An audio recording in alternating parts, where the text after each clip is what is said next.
있습니다. 예루살렘에 입성하신 예수님, 예루살렘에 입성하신 예수님.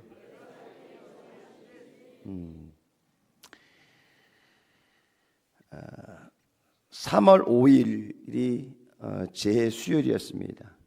그때를 시작으로 사순절 기간을 보내고 있는데, 오늘은 사순절의 마지막 주일이고 내일부터는 또 고난주간 한 주간이 시작이 됩니다. 오늘 예수님께서 예루살렘의 입성을 통해 많은 사람들이 환호하는 장면을 우리가 보게 됩니다. 종려나무 가지를 흔들고 호산나 다윗, 예수님을 찬양하는 장면을 우리가 보게 되는데요. 예수님은 예루살렘 성의 왕으로, 다스릴 왕으로 환호를 받았지만은 오늘 예루살렘 입성은 영광이 아니라 고난의 시작이었다는, 좀 백성들과는 다른 차원의 예수님의 모습이었습니다. 예수님이 이 땅에 오셔서 하나님의 말씀을 가르치시고 또 복음을 전파하시고 귀신을 쫓아내시고 많은 병자들을 고쳐주셨습니다. 그리고 성금요일 예수님께서 6시간 동안의 십자가에 달리시고 그리고 운명하셨습니다. 저와 여러분들이 사순절 기간을 보내고 또 다음 한 주간 고난 주간을 보내면서 교회 큰 절기나 행사, 기념해야 될 그 기간에는 우리가 정말 특별한 마음 가지고 한 주간을 보냈으면 좋겠다라는 생각이 들게 됩니다. 예수님께서 이 땅에 오실 때 우리에게 모든 것을 다 주시기 위해서 이 땅에 오셨습니다. 그것이 마지막 십자가의 모습이죠. 예수님의 모습과 우리의 모습을 조금 구분해 보면, 우리가 태어날 때 여기 앉아 계신 모든 분들이 응애하고 태어났어요. 태어나실 때 아기들이 이렇게 태어난 아이들이 별로 없어요. 그렇죠? 어떻게 되나요? 주먹을 이렇게 쥐고 피려고 해도 잘 안 피해지더라고요. 그 아이들의 태어나는 모습을 통해서 우렁차게 우는 모습, 두 주먹을 불끈 쥐고 무엇인가 세상에서 한번 해보겠다는 그런 마음 가지고 태어나지만은 결국 인간이 얻을 수 있는 것은 별로 없습니다. 모든 것을 움켜잡으려고 많이 달려가지만은 여러분, 인생을 살아오면서 우리가 잡는 것보다 세상에 잡히는 삶을 살아가는 인생이 많다라는 거예요. 일하기 싫어도 일을 해야 되고요.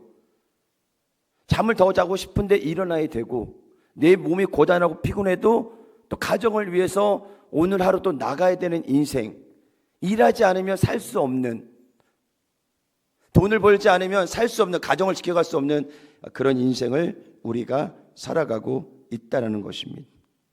예수님의 삶과 우리의 삶이 좀 반대죠. 예수님은 모든 것을 다 주시기 위해서 이 땅에 오셨고, 우리는 무엇인가 가득 움켜잡으려고 이 세상을 살아가고 있다는 것입니다. 오늘 읽은 우리 마가복음은 예수님의 마지막 일주일간에 대해서 자세히 기록하고 있습니다. 우리가 이번 한 주간을 보내면서 예수님의 그 십자가 사건을 다시 한번 묵상하는 시간이 되시기를 예수님의 이름으로 축원을 드립니다.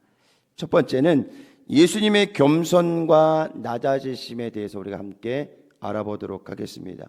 예수님의 예루살렘 입성은 바로 겸손과 낮아지심을 우리에게 보여주고 있는 것입니다. 오늘 본문은 우리가 알고 있는 이 사복음서에 동일하게 기록이 되어 있습니다. 마태, 마가, 누가, 요한. 근데 요한복음을 빼고 이 세 성경을 공관복음이라고 이야기해요. 같은 관점으로 바라본다, 같이 본다라는 의미가 있습니다. 근데 이 공관복음하고 요한복음하고 약간 내용은 같이 기록이 되어 있지만은 좀 신학적인 부분과 시간적인 부분에서 조금 갈리게 돼요. 그래서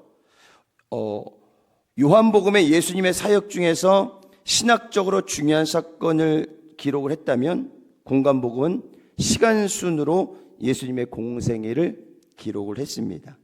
다양한 차이가 있지만 그 중에서도 공관복음은 공생애를 1년으로 기록한 반면에 요한복음은 유월절이 3번이 등장을 하게 됩니다. 그래서 예수님의 공생애를 약 3년으로 우리가 바라보고 있습니다. 또 하나는 무엇이냐? 공관복음은 예수님을 메시아 또는 인자라고 묘사하지만 요한복음은 하나님의 아들, 창조 이전부터 계셨던 하나님으로 강조하고 있습니다. 그 정도만 우리가 좀 알고 있으면 될 것 같고요. 오늘 본문은 공관복음에 해당되는 마가복음의 기록으로 말씀하고 있는데 이 내용을 보면요, 1절부터 11절까지 우리가 읽었지만은 예수님께서 예루살렘에 입성하신 그 모습, 대신에 나귀를 타고 대신 입성하신 그 모습과 많은 사람들이 종려나무 가지를 흔들면서 호산나 다윗의 왕이시여 찬양하는 그런 장면으로만 짧게 묘사가 되어 있습니다. 사실 이 장면을 뛰어넘어도 다음 장면으로 넘어가도 성경 말씀은 이어지게 됩니다. 근데 오늘 이 예루살렘의 입성을 굳이 이 마가복음 11장에 기록한 것, 그래서 뭐 특별한 또 의미가 있습니다. 예전에는 아시겠지만 장군들이 전쟁을 하고 돌아오면은 금이 환영을 해서 들어오는 모든 군사들에게 환호하면서 가장 좋은 것으로 환대했던 모습들이 있습니다. 마치 우리 국가대표 선수들이 해외 나가서 올림픽을 치르고 들어와서 막 금메달도 많이 따고 은메달도 많이 따고 정말 좋은 성적을 해서 공회에 들어오면 어떻게 돼요? 막 공회에서부터 뭐요? 환호하고 현수막을 붙이고 박수치고 고생했다고 하고, 근데 성적이 안 좋으면 막 계란 날아가죠. 막 그런 모습들이 의례적인 모습이기도 합니다. 그런데 오늘 예수님은 이 땅에 메시아로 오셔서 예루살렘에 들어오실 때 가장 낮은 모습으로 오늘 성경에 나와 있던 어린 나귀를 타고 예루살렘에 입성하신 것을 보여주고 있다는 것입니다. 그리고 많은 사람들이 종려나무 가지를 흔들면서 겉옷을 펴서 그 앞에 깔았습니다. 그리고 외칩니다. 찬송하리로다. 오는 우리 조상의 다윗의 나라여 가장 높은 곳에서 호산나 하더라 라고 10절에 기록하고 있습니다. 당시 나귀는 평범한 사람들이 타는 짐승이었습니다. 예수님의 탄생에서 보여주듯이 예수님은 말구 위에서 태어나셨습니다. 그리고 예수님의 공생의 3년 동안에 성경은 뭐라고 기록하느냐? 머리 둘 곳이 없다라고 이야기를 하고 있습니다. 그리고 오늘 고난의 길을 걸어가야 하는 예수님은 백성들의 환호하고는 다른 마음으로 예루살렘에 입성하시면서 나귀의 모습을 통해서 우리에게 오늘 겸손을 말씀하고 있습니다. 그리고 예수님이 주인공이 아니라 하나님의 영광을 받으실 거라는 것을 예수님의 모습을 통해서 오늘 말씀하고 있습니다. 이 말씀은 스가랴 선지자를 통해서 예언되었는데요, 마태복음을 통해서 인용하고 있습니다. 21장 5절에 보니까 그는 겸손하여 나귀 곧 멍에 매는 짐승의 새끼를 탓도다 하라 하였느니라 라고 말씀하고 있습니다. 여러분, 예수님이 보여주신 이 온유와 겸손은 동전의 앞뒤면과 같습니다. 우리가 예수님의 제자로 살아가고자 할 때 가장 중요한 것은 무엇이냐면 함께 따라합니다. 나는 크게요. 나는 아무것도 아닙니다. 만약 예수님께서 예루살렘 입성하실 때 정말 많은 군중들 환호 아니면은 나귀가 아닌 다른 것을 타고 들어가시는 아주 위대한 장엄한 장면이 보였다면 좀 달랐겠죠. 예수님조차도 귀한 사역을 감당하면서 나는 아무것도 아니고 하나님이 부르신 그 부름의 목적을 위해서 예수님도 달려가셨다라는 것입니다. 그리고 우리가 삶을 살아가면서 나 중심의 삶, 내가라는 그런 마음으로는 우리가 절대 예수님의 제자가 될 수 없다라는 것입니다. 그래서 마가복음 8장 34절에 보니까 누구든지 나를 따라오거든 자기를 부인하고 자기 십자가를 지고 나를 따를 것이니라. 함께 고백합니다. 누구든지 나를 따라오거든 자기를 부인하고 자기 십자가를 지고 나를 따를 것이니라. 오늘 종료주일 그리고 내일부터 시작되는 고난주간을 통해서 다시 이 말씀을 한번 묵상해 보시길 바랍니다. 나는 나를 부인하고 있는지, 그리고 십자가를 짊어지고 주님을 따라가고 있는지 한 번 더 생각해 보시기를 바랍니다. 예루살렘 일성의 나귀 새끼의 등장은 우리로 하여금 예수님의 겸손과 낮아심을 보게 한 것입니다. 그런데 세상이든 교회든 완장을 차고 나면은 우리가 좀 높아지려고 합니다. 목소리도 커집니다. 그리고 자기만 생각하는 사람으로 변질된다는 것입니다. 우리가 겸손과 낮아짐을 모르는 것은 아닌데 이 옛 모습을 버리지 못하고 있다는 것입니다. 성령의 불로 다 태워야 하는데 덜 성령 충만하니까 잔불이 남아서 때가 되면 스물스물 올라오게 됩니다. 그리고 주변을 태워버리게 되죠. 이번에 산불이 아주 심하게 났습니다. 여러분, 우리 지역이 아니라서 그렇지 우리 바로 옆에 지역이었어요. 오늘 우리가 우리 지역에 만약에 저런 불이 났다고 하면은 여러분들 지금 어떻겠어요? 살 소망이 다 끊어지겠죠. 한 사람의 작은 실수로 불이 시작돼서 온 산을 다 태워서 많은 이재민들이 생기고, 당장 살 곳이 없어서 지금 체육관에서 텐트를 치고 살아가야 하는 그분들의 마음을 생각하면 굉장히 안타깝습니다. 여러분, 우리가 불을 질러서 일부러 불을 질릴 일은 없겠죠. 어쨌든 실수를 해서 불이 나서 불이 저렇게 많이 타는 것처럼 이 공동체 안에 이 잔불이 조금씩 있다 보면요, 나중에 확 타버려요. 여러분, 그런 잔불을 다 끄시길 바랍니다. 우리 안에는 바로 성령의 은혜만이 넘쳐야 된다는 사실을 기억하시기를 주의 이름으로 축원을 드립니다. 그래서 사도 바울의 나는 날마다 죽노라, 함께 따라합니다. 나는 날마다 죽노라. 여러분, 우리 침례를 통해서 배우는 게 뭐예요? 나는 죽고 예수님이 사는 삶. 여기 계신 분들이 거의 지금 다 침례를 받은 분들이에요. 침례를 받고 고백했다는 것은 무엇이냐? 이제 나의 삶이 아니라 예수님의 삶을 살아가겠다라는 고백이거든요. 신앙 고백인데, 침례를 다 받고 나름대로 신앙생활을 열심히 하고 있는데 아직도 뭐요? 예수님은 죽고 내가 사는 삶. 이런 모습으로 우리가 예수님을 따라가기가 쉽지 않다라는 것입니다. 여러분, 철저하게 자신을 죽이시길 바랍니다.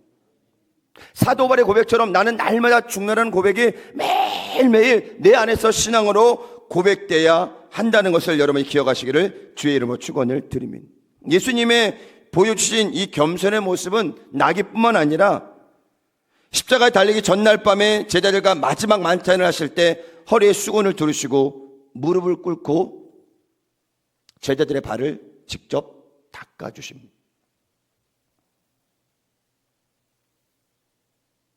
여의도에 오사랑 훈련학교라고 프로그램이 하나 있는데,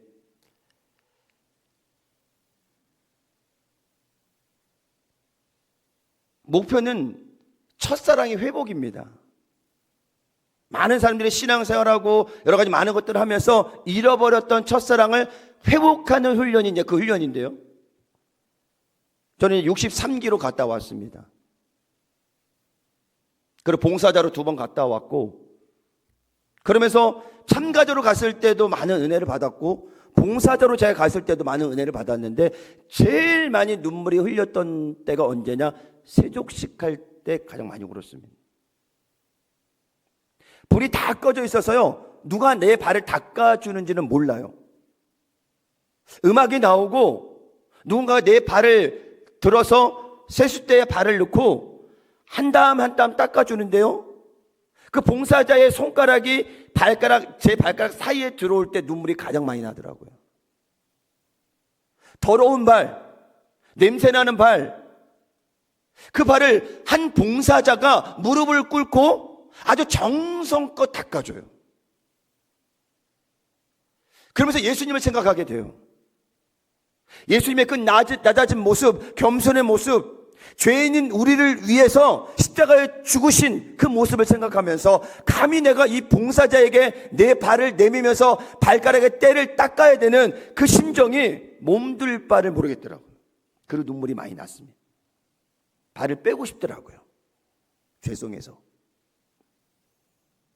그리고 제가 봉사자로 올라가서 제가 봉사자 돼서 그 참가자의 발을 닦아준데 역시 예수님의 그 모습이 생각나는 거예요. 오늘 예수님이 보여주신 가장 낮은 모습, 가장 겸손한 모습이 오늘 이 공동체를 이루고 있는 저와 여러분들의 모습이 되어야 된다는 사실을 기억하시길 바랍니다. 여러분, 겸손하고 더 겸손하고 낮아지셔야 하나님께서 높여주시는 거예요. 자기 스스로 높아지려고 하는 것, 더 높은 데 올라가려 하는 것, 주님이 막으셔요. 겸손하게 주의 성전을 섬기며 성전을 섬길 때 하나님께서 공동체와 개인에게 놀라운 축복을 주신다는 사실을 기억하시기를 주의 이름으로 축원을 드립니다. 요한복음 13장 14절에서 15절의 말씀인데, 내가 주와 또는 선생이 되어 너희 발을 씻었으니 너희도 서로 발을 씻어주는 것이 옳으니라. 내가 너희에게 행한 것 같이 너희도 행하게 하려 하여 본을 보였노라 그랬어. 예수님이 직접 보여주신 거예요. 나귀 새끼를 타는 모습, 허리를 숙여서 제자들의 발을 닦아주는 모습들, 병자와 같이 하고 가난한 자와 같이 하고 고아와 같이 하고 과부와 같이 했던, 그 당시 세상에서 버렸던 정말 비주류 사람들과 함께 하셨던 예수님의 모습을 오늘 우리가 닮아가야 된다라는 것입니다. 지금 우리는 그 본을 따라서 다른 사람의 발을 씻겨줄 겸손의 마음으로 공동체를 섬겨야 합니다. 그런데 발을 닦아주기보다 발을 닦으라고 하는 사람이 많아서 문제입니다. 이럴 때 사람은 높아지려고 해요. 자기 이름을 내기를 좋아합니다. 그리고 높은 데 올라가면 목에 힘을 주고 사람을 무시하기도 합니다. 그리고 자기를 섬기라고 합니다. 여러분, 섬김을 받기보다 섬기는 사람이 되시길 바랍니다. 아멘. 옆에 분과 인사합니다. 우리 섬기는 자가 됩시다. 오늘 당장 가서 세수대에다가 물 떠놓고 세족식을 다 하시길 바랍니다. 남편의 발을 닦아주든 아내의 발을 닦아주든 자녀의 발을 닦아주든 부모의 발을 닦아주든 가셔서 세족식을 나름대로 집에서 해보면서 정말 예수님의 마음을 한번 경험해 보시길 바랍니다. 그리고 발을 닦여지는 사람이나 발을 닦는 사람이나 동일한 마음이 드는 거예요. 내가 이 발을 우리 어머니에게, 아버지에게, 아내에게, 남편에게, 거기서 여러분 사랑이 생기는 거예요. 오늘 집에 가셔서 꼭 실천하시기를 주의 이름으로 축원을 드립니다. 제가 전화해 볼게요. 교회에서는 담임 목사와 장로님들이 본을 보여야 돼요. 예전에는 장로님들이 가르치는 사역도 같이 했어요. 지금 7위 장로님이라고 말씀하시지만은 주의종의 사역과 똑같이 하셨어요. 말씀을 가르치시고 병자를 고치시고 신방을 하시고, 지금은 그게 많이 축소가 돼서 그냥 성도들의 대표, 교회를 이끌어가야 되는 중심이지만은 정말 예전에는 주의 종과 구별이 되지 않을 만큼 동일한 사역을 했다라는 거예요. 그러면 지금 이 시대에도 주의 종, 담임 목사와 장로님들은 동일한 선상에서 가장 낮은 모습으로, 가장 겸손한 모습으로 누굴 섬겨야 돼요? 교회를 섬기고 성도들을 섬겨야 되는 거예요. 여러분, 아랫사람이 윗사람을 섬기는 건요, 그건 섬김이 아니에요. 그렇잖아요. 권력에 의해서 아부하고 뭐든지 해내야 되는, 그건 섬김이 아니에요. 그러나 위에 있는 사람이 아랫사람을 섬길 때 그게 진짜 섬김. 그 예수님께서 아무도 하지 않는, 아무도 타지 않는 나귀, 그리고 허리를 굽혀서 제자들의 발을 닦아주는 그 모습, 그 가장 낮은 모습으로 십자가를 향해서 가셨다라는 것입니다. 이번 한 주간 여러분들 더 깊이 생각하시고 내가 아닌 다른 사람을 지극히 섬겨줄 수 있는 그 한 주간이 되시기를 주의 이름으로 축원을 드립니다. 하나님은 교만한 자를 심판하시고 겸손한 자를 높여 주신다는 것을 기억하시기를 바랍니다.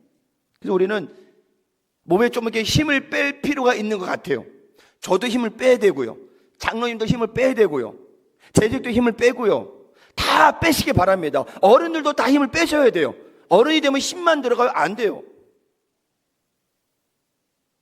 여러분들 스포츠를 좋아하시는지 모르겠지만요, 축구가 강슛이 있어요. 아주 빨래빨처럼 쑥 들어가는 슛이 있어요. 야구도 마찬가지로 스윙을 할 때요, 아주 세게 홈런 치려고 세게 하는 경우 있어요. 투수요, 강속구를 던지려고 150 던지려고 어깨 힘들어가면서 세게 던져요. 여러분, 10개 중에 7개, 8개 정도는 다 실패합니다. 기술 축구, 기술 야구라는 게 뭐냐면 강하게만 하는 것이 아니라 상황에 맞게 힘 조절을 했을 때 더 좋은 결과가 나온다는 거예요, 여러분. 그래서 골대 앞에서 홈런을 치는 선수들이 왜 그런지 아세요? 힘들어가서.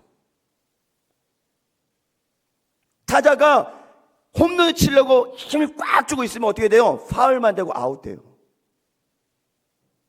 그래서 야구는 정타가 안타가 되는 게 아니라 힘이 빠진 잘못된 것이 안타가 되는 게 더 많아요.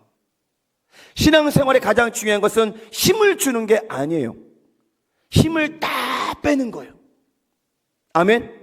그 상태에서 교회를 섬기고 성도를 섬겨야 되는 사실을 기억하시기를 주의 이름으로 축원을 드립니다. 요즘 넷플릭스 드라마에 보니까 폭삭 속았수다? 저는 뭐 제목만 보고 보진 않았는데요, 그게 막 인기라 그러더라고요.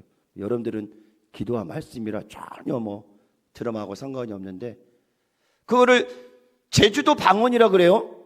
그거를 해석하는 건 뭐냐면 수고 많으셨습니다 라는 거예요, 뜻은. 근데 그거를 폭삭 속았수다 그러니까는 저는 그 제목을 듣고 나서 처음에 이게 뭘까 싶어 찾아봤더니 제주도 방언이고요, 그게 수고하셨습니다 라는 말이래요. 우리 옆에 분과 인사합니다. 폭삭 속았수다. 그렇게 얘기하니까 좀 그렇죠. 근데 그게 제주도 방언이고요, 수고하셨습니다 라는 뜻이래요. 근데 이게 약간 패러디가 됐고 뭐냐, 폭삭 망할수다 그래요. 그걸 또 패러디 해가지고 많은 말이 나왔는데 폭삭 망했수다 뭐 이런 글도 나오고 여러 가지 많이 나오더라고요. 여러분, 폭삭이라는 게 뭐예요? 이만한 큰 외연 같은데 속은 텅 비어서 갑자기 푹 꺼지는 거예요. 무너지는 거예요. 그게 폭삭이라는 단어입니다. 근데 제주도 방언으로 그렇게 해석이 되고 있으니까, 여러분, 우리가 힘이 들어갈 때 폭삭돼요. 폭삭 당하지 않으시려면 힘을 다 빼야 돼요. 아멘. 어깨도 힘 빼시고 목에도 힘 빼시고 다 힘 빼세요. 가장 낮은 모습으로, 가장 겸손한 모습으로 주님을 섬겨야 된다는 사실을 기억하시기를 주의 이름으로 축원을 드립니다. 두 번째는 예수님의 순종과 나귀 주인의 순종입니다. 예수님의 모습은 겸손과 낮아짐도 있지만 순종의 모습은 바로 십자가를 통해서 우리에게 말씀하고 있는 거예요. 여러분, 이 성경에 많은 말씀들이 있는데요, 가장 강조하는 말씀이 뭐예요? 믿음이고 순종이에요. 그리고 겸손이에요.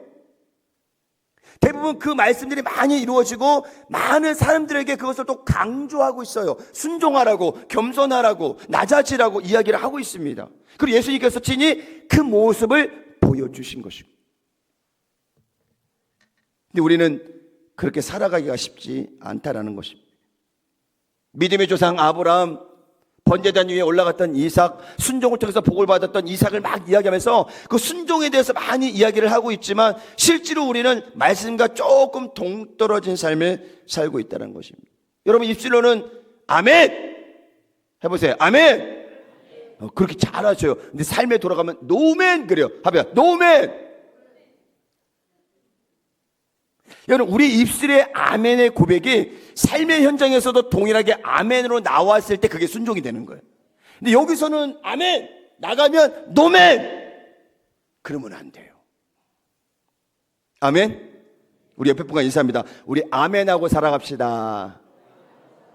그리고 여러분, 말씀이 선포되고 또 말씀을 통해서 여러분들에게 권면이 나갈 때 여러분들 뭐 하셔요? 노멘 하시면 안 돼요. 아멘 하셔야 돼요. 아멘. 아멘 할 때 복이 임한다는 사실을 기억하시기를 주의 이름으로 축원을 드립니다. 근데 여러분, 섬김도 마찬가지죠. 섬김도 위에서 섬겨야 섬김이라고 그랬잖아요. 이 순종도 마찬가지입니다. 내가 가능할 때 할 수 있는 것은 그냥 의례적인 동참에 불과해요. 근데 오늘 예수님께서 말씀하신 것은 동참이 아니라 순종이라는 거예요. 그 순종이 뭐가 되랬어요? 하나님의 마음이 내 마음에 있어서 주의 뜻을 이루기를 저도 원합니다 라는 마음으로 함께 가는 것이 순종이라는 거예요. 가능한 순간에 하는 게 아니라 불가능한 상황에서 할 수 있는 순종이 바로 진짜 순종이라는 것을 기억하시기를 주의 이름으로 축원을 드리면, 여러분 새벽에 나오기 힘드시죠? 순종해야 됩니다. 수요예배, 저녁예배 나오시기 힘드시죠? 나오셔야 됩니다. 그게 순종이에요. 나에게 맡겨진 사명 감당할 때 이건 너무 힘듭니다, 안 됩니다, 이럴 때가 많잖아요. 나에게 어떤 사명이 주어지든 내 아멘으로 나갈 때 하나님께서 능력을 주시는 거예요. 처음부터 능력 주시지 않으셔요. 제가 여기 내려올 때 담임 목사의 자격이 돼서 내려왔을까요? 절대 아니에요. 만약 내려오려면 한 5년, 10년 있다가 내려오면 딱 좋을 것 같아요. 근데 하나님이 그냥 보내셨어요. 명령하셨어요. 가라고. 제가 할 수 있는 건 뭐예요? 노멘이 아니라 아멘. 그리고 하나님은 순종하는 그 한 사람을 통해서 하나님의 일들을 이룩하시고 계시는 거예요. 저는 여러분이 그렇게 쓰임받기를 주의 이름으로 축원을 드립니다. 신명기 28장은 순종하여 받는 복이라는 머릿말로 되어 있어요. 1절부터 19절까지가 복에 대해 말씀하고 있고요, 20절부터 68절까지 아주 많은 분량으로 불순종의 저주라는 제목으로 나와 있는데요, 엄청납니다. 그거 읽으면요 읽기 싫어요. 거기는 왜? 그거 읽으면 내 말씀 될 것 같아서 그냥 막. 하나님께서는 순종에 대한 축복도 약속하셨지만 불순종에 대한 저주도 말씀하셨는데 더 많다라는 그 분량이. 여러분, 순종해서 복을 받기 원하십니까? 불순종해서 저주받기 원하십니까? 찬양대만 그 얘기를 하시네. 여러분, 오늘 오신 여러분 모두 순종해서 복을 받으시기 바랍니다. 정말이에요, 여러분. 세상에 다른 복이 아니라 하나님 말씀에 순종만 했더니 복을 주시더라, 이런 간증을 하시길 바랍니다. 불순종하면 나도 불편하고 하나님도 불편해요. 그 관계가 불편한데 무슨 기도가 나오고 어떤 기도가 응답이 되겠어요? 전적으로 하나님 앞에 나를 맡기고 순종하는 모습으로 나아갈 때 하나님께서 우리의 삶에 놀라운 축복을 주신다는 사실을 기억하시기를 주의 이름으로 축원을 드립니다. 우리는 성경에 북이스라엘의 멸망, 남유다의 멸망, 포로로 끌려가서 70년 동안 살았던 그들의 삶 다 보고 있어요. 다 알고 있어요. 그래서 어떻게 살아가는 것이 정답인지 알고 있는데 우리도 지금 어때요? 북이스라엘처럼, 남유다처럼 그렇게 살아가고 있다라는 거예요.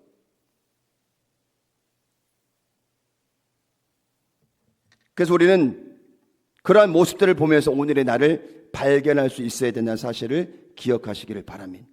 예수님은 33년의 삶을 통해 우리에게 모든 것을 보여주셨습니다. 그리고 순종의 절정으로 십자가를 우리에게 보여주셨다는 것입니다. 빌립보서 2장 6절에서 8절 말씀인데요, 우리 함께 크게 읽어볼까요? 시작. 그는 근본 하나님의 본체시나 하나님과 동등됨을 취할 것을 여기지 아니하시고 오히려 자기를 비어 종의 형체를 가지사 사람들과 같이 되셨고 사람의 모양으로 나타나사 자기를 낮추시고 죽기까지 복종하셨으니 그 십자가에서 죽으심이라.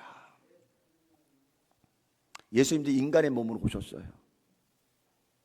감정도 있으시고 아픔도 있으시고 고통도 느끼시고 눈물도 있고 슬퍼요.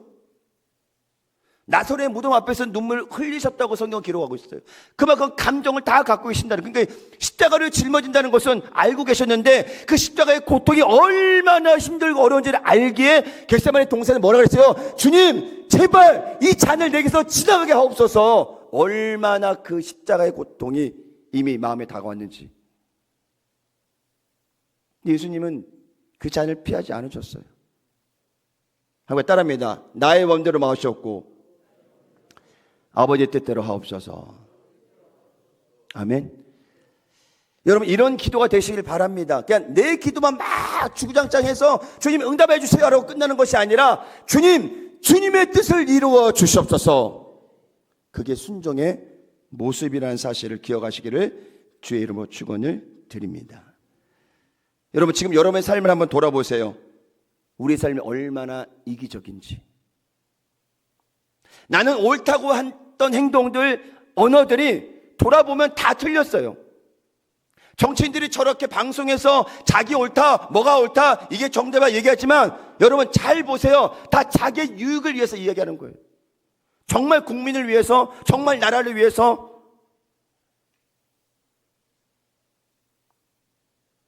백마디 말보다 한 번의 겸손의 모습이 더 큰 언어입니다. 여러분, 말을 많이 하기보다 삶으로 여러분들 그 겸손과 순종을 보여주시기를 주의 이름으로 축원을 드립니다. 그래서 그리스도인들은 세상과 달라야 돼요. 주일에 교회 나오면 다른 것이 아니라 그리스도인의 삶을 살아갈 때, 세상의 빛과 소금의 역할을 감당할 때 그게 다른 모습이라는 사실을 기억하시기를 주의 이름으로 축원을 드립니다. 정치에 관여하는 교회가 많아지면서 세상에 이렇게 이야기합니다. 교회의 모습을 회복하세요. 세상에서 오로 교회를 향해서 그렇게 이야기를 해요. 정치에 관여하지 말고 그냥 교회 본질을 회복하세요. 교회 사명을 감당하세요 라고 세상 사람들이 우리를 가르치고 있다는 거예요. 우리가 얼마나 많이 잊어버리고 있어요. 정치에 관여하면서 언제 기도해요? 정치에 관여하면서 언제 전도해요? 정치에 관여하면서 언제 주의 뜻을 이뤄가요? 여러분, 우리는 하나님만 바라봐야 돼요. 그리고 기도해야 돼요. 누가 옳고 누가 옳지 않고 평가할 필요도 없고요. 이 안타까운 대한민국을 보면서, 이 교회 현실을 보면서 우리가 엎드려 먼저 기도할 때 하나님께서 우리의 기도를 응답하신다는 사실을 기억하시기를 주의 이름으로 축원을 드립니다. 오늘 예수님께서는 아무도 타지 않는 나귀 새끼를 가져오라고 제자들에게 명령합니다. 나귀도 참 귀하고요. 나귀보다 더 귀한 게 뭔지 아세요? 나귀의 주인이었어요. 지금 여러분에게 가장 귀한 거 있을 거예요. 그게 뭔지는 모르지만 근데 주님이 쓰시겠다 그래요. 여러분, 기꺼이 내어드릴 마음이 있으신가? 우리 너무 준비가 안 돼 있어요. 주님 지금 당장 필요한데 우리 뭐라 그러냐? 주님 조금만 있다가요. 조금만 있다가요. 조금만 있다가요. 언제요? 평생 순종 못합니다. 지금 주님이 필요하실 때 우리가 기꺼이 나귀 주인처럼 나귀를 내어드릴 수 있는, 그 성경에 뭐라고 했어요? 주가 쓰시겠다고 합니다. 아, 그래요? 이에 허락하느니라라고 했어요. 아무 말도 안 해요. 근데 우리는 우리 거를 꼭 드리려고 하면은 많은 이유가 있어요. 왜 이걸 우리가 드려야 되죠? 왜 우리가 해야 되죠? 마치 MZ세대처럼 하나님 우리에게 모든 것을 다 주셨어요. 예수님 통해서 다 주셨어요. 우리는 다 받았고요. 근데 우리는 주에게 드리려고 하면 굉장히 아까워요. 11조도 아깝고, 감사헌금도 아깝고, 주일헌금도 아깝고, 시간도 아깝고, 예배 나누는 것도 아깝고, 봉사하는 것도 아깝고, 다 아까워요. 낮아지고 섬기는 거 더 아까워요. 안 돼요, 자존심 상해서. 그리고 우리가 여러분 말씀을 듣고 고난주간을 기억하고 이렇게 말씀을 나눠도 내 삶에 그게 적용이 되지 않으면 정말 아무것도 아니에요. 그거는 정말 낮아짐이 무엇인지, 섬김이 무엇인지, 내가 죽는 게 무엇인지를 내가 알고 삶에 적용될 때 우리가 사는 거예요. 오늘 주님은 그것을 이야기하고 있는 것입니다. 순종에는 여러분 희생이 따라요. 조금 아파요. 어려워요. 십자가 짊어지는 거 쉬운가요, 여러분? 쉽지 않아요. 근데 우리는 그 십자가를 다 피하려고 그래요. 안 하려고 그래요. 나 힘드니까, 나 어려우니까 다른 사람이 하겠지. 아닙니다. 그런데도 감사한 게 우리 교회 정말 묵묵히 고생하시는 분이 많아요. 수고하시는 분이 너무 많아요. 아무도 안아주는데 한쪽 구석에서 정말 열심히 땀 흘려 봉사하고 헌신하는 분들이 엄청 많다라는 거예요. 그분들도 감정이 있어요. 그분들도 사람이에요. 인정받고 싶어요. 때로는 내가 봉사하지 못하고 헌신하지 못할 때 그 봉사하는 분들에 대해서 우리가 뭐 해야 돼요? 격려해야 돼요. 박수 보내야 돼요. 내가 하지 못하는데 우리 권사님이 하시네요, 우리 집사님이 하시네요, 우리 장로님이 하시네요. 격려하셔야 돼요. 그 일을 보고 평가하는 것이 아니라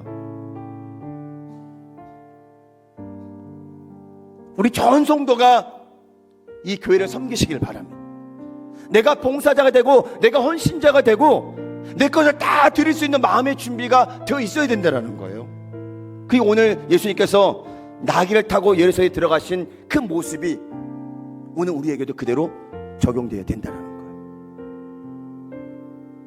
나는 다 가려지고 예수님의 모습만 나타나는 삶, 그게 진정한 삶이라는 사실을 기억하시기를 주의 이름으로 축원을 드립니다. 그래서 저는 우리 교회를 섬기시는 많은 분들께 늘 진짜 마음으로 감사드려요. 다 표현하진 못해요. 다 업어드리진 못해요. 너무 감사해요. 그 헌신과 수고 하나님이 알고 계신다는 거예요. 우리 옆에 분하고 이렇게 한번 인사합니다. 당신의 섬김이 하늘에서 해같이 빛나고 있습니다. 시작. 한 번 더 인사합니다. 정말 수고 많으십니다. 시작. 그렇게 여러분 평소에 만나시면 그렇게 인사하세요. 아유 권사님 수고 많으세요. 우리 집사님 수고 많으세요. 그 한마디가요 금은보화를 갖다 주는 건 더 큰 힘이 되는 거예요. 여러분, 봉사자들이 그냥 봉사하는 거 아닙니다. 여러분, 그들의 수고도 아시고 그들의 헌신도 아시고 그들의 마음도 알아주세요. 그 우리 공동체에 큰 힘이 된다는 거예요. 오늘 인사하셨던 그 모든 것들 기억하시고 늘 격려해 주시기를 주의 이름으로 축원을